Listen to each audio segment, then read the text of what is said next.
hello and welcome everyone to Inside the Publisher Lab, the show where we take a topic from the Publisher Lab podcast and we dive a little bit deeper. Today, Shelby, what have we chosen to dive a little deeper into? Okay, we're going to do programmatic versus affiliate. And so the reason why you slowed down there to say programmatic was... I always call programmatic. And this is something we dug into a little bit on the podcast, so I won't belabor it. But if they do hear you call it programmatic, they're just going to have to catch your break, right? Yeah, you know what I mean. So programmatic versus affiliate links or affiliate ads. This is something that we wanted to bring up because I've been speaking a lot recently to bloggers and a lot of other publishers, and they were coming to me in between sessions and essentially asking after I would do these speaking engagements, what do you think about affiliate revenue? How do you see publishers balancing this? And we obviously have access to a lot of data, so it's something that comes up a lot. And I asked you the question on the publisher, I'll ask you again. Can you think of anything in your life that you've bought via an affiliate link on a website? Now that I've had a little bit of time to think about that, I've totally bought one of those stupid skinny tea kind of deals. I know, it's bad, but... I'm not even sure what that is. Oh, well, I actually don't think a lot of these publishers would know either, but it's celebrities oftentimes will be like, drink this tea and get really skinny. Oh, skinny tea. I thought you mean tea, t-shirts. Oh, so so I had given the example on the podcast that I bought a nootropic brain supplement off of a website as well. So maybe that's giving us some insight into at least what millennials are buying on the internet, which is skinny teas and brain supplements. So sounds about right. But we've kind of honed in on the fact that even if you can't think of something offhand, there's a good chance that most people have probably bought something through an affiliate link of some kind. And the skinny teas of the world probably work really good on a health or entertainment website, but probably don't work really great on a do-it-yourself,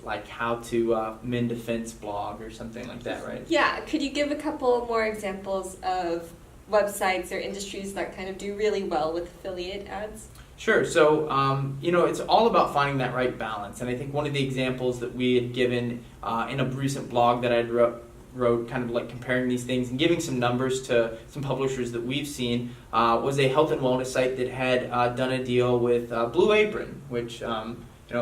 you're familiar with it. Food delivery box where all the ingredients are nicely prepped and easy to cook. Right, and so this is an organic cooking blog, and they said essentially that they were never able to make affiliate revenue make sense for them. Essentially, they never saw much revenue from it and couldn't find any good partners.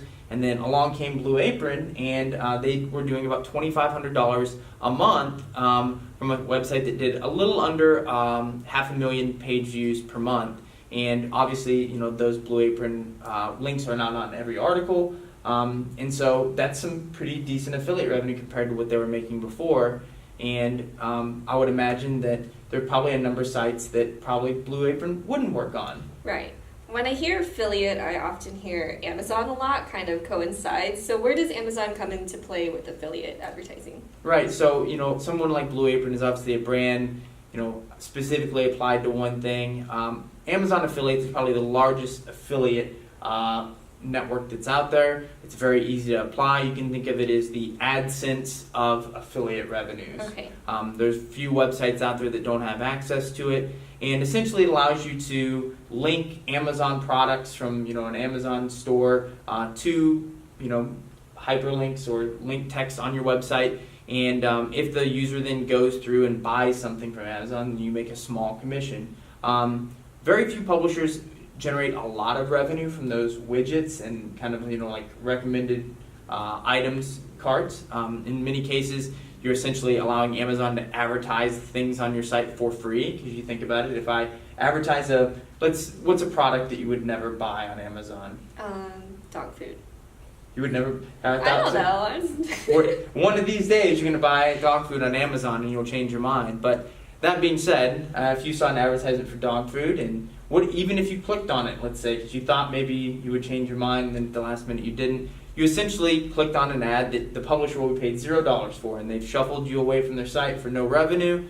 And so those types of adverts generally don't work great for publishers long term. However, we did have a do-it-yourself site that had a particular tool that was necessary for a project, and they linked to Amazon from there, and they had a great conversion rate, and they made about $850 a month off of just this single product link. And so I think what we're learning here with a lot of this is whether you're a specific brand, like Blue Apron, and you found a way to make them work with your site, or it's a specific product and you can make something broad like Amazon affiliate links work.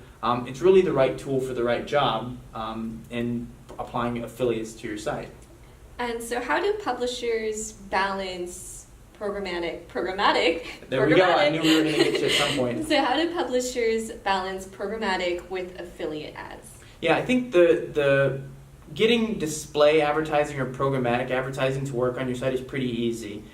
Easy from the standpoint of it's simple to set up, and from the amount of revenue that you get out of it and the amount of optimization that takes place is really up to how much energy and time you want to put into testing and leveraging data to improve and optimize that.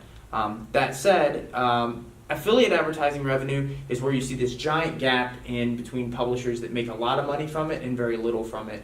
And I think if you're someone that you're not seeing a lot of affiliate revenue right now, it may not be something that's worth spending a lot of time mixing in, and you may want to look for a very specific partner. So you may want to go find your Blue Apron, and I mean that meaning don't go out and just get Blue Apron. I'm not sure that it's going to work great for everyone, but another blog that we work with, they're an instrumental blog. They look at music and things like that, and they have a affiliate program deal with Musician's Friend that they do a lot of revenue with each month, and it obviously fits very well with their audience. They said that they tried out many others. So I would say if you're a publisher, it's worth it to go out and find out what types of products make sense for my site, what types of services or offerings do different brands that have an overlap with my audience offer, and see does it make sense to try some of those out on my site. And that would be how I start, kind of looking to maybe maximize affiliate revenue along with my display revenue. But you want to be careful about cannibalizing your audience's attention with lots of links and ads. You've been to sites before, I'm sure, that are overloaded. What's your overall impression whenever you see something like that? Oh, I leave.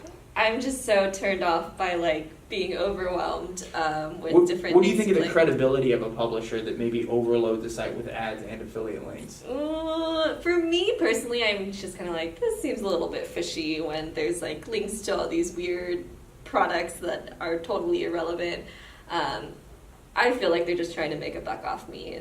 And I think that's the other thing that we see with affiliate revenue is that generally the publishers that do the best are the ones that are very selective. When you make a lot of money off of one, it's generally because the users feel like they're getting a genuine recommendation or a good deal of some kind, or being turned on to a product maybe they didn't know about before. Not necessarily because a site's been loaded up with as many hyperlinks as possible to particular products.